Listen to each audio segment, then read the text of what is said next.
This is the Matribox II from Sonicake, and this particular unit, it has been my daily driver for the past 6+ months, which explains why it's a little bit beat up and kind of dusty.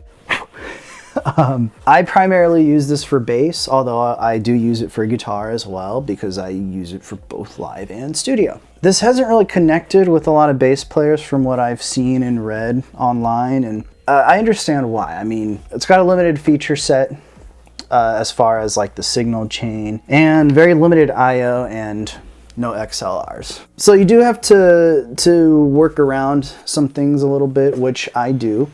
And I'll actually show you my pedal board. Woo! All right, so this is my pedal board. It's a little dusty as well. What I've got going on are some workarounds to offset the limitations of the actual unit.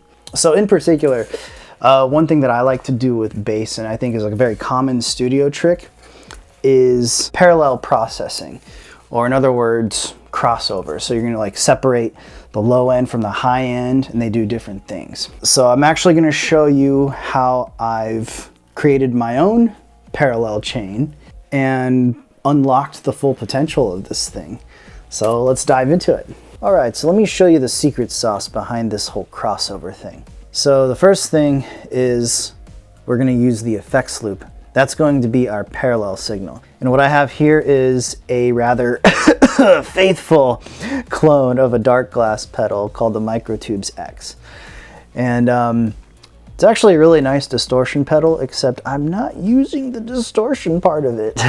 I'm simply using this as the low end clean preamp. And so I'm completely splitting the low end from the rest of this. So you got the low end, and then the Matribox itself is going to be all the mids and highs, and that's where all the fun shit's happening. This is the signal path. The arrows represent the effects loop, so that's the sends, the returns. Anything happening before or after the loop, they're gonna be running in series. So like noise gate, compressor, volume, all of that is affecting both the low end and the high end. But anything running in between the loop, that's all running parallel. So the amp, the cab, post EQ, and that's all running in parallel. So that has no effect on the low end. So the low end is completely clean. It's basically a raw DI, or relatively raw DI minus the noise gate and compressor. And then all of the amp and cab simulation is happening through just the mids and highs of the Matribox.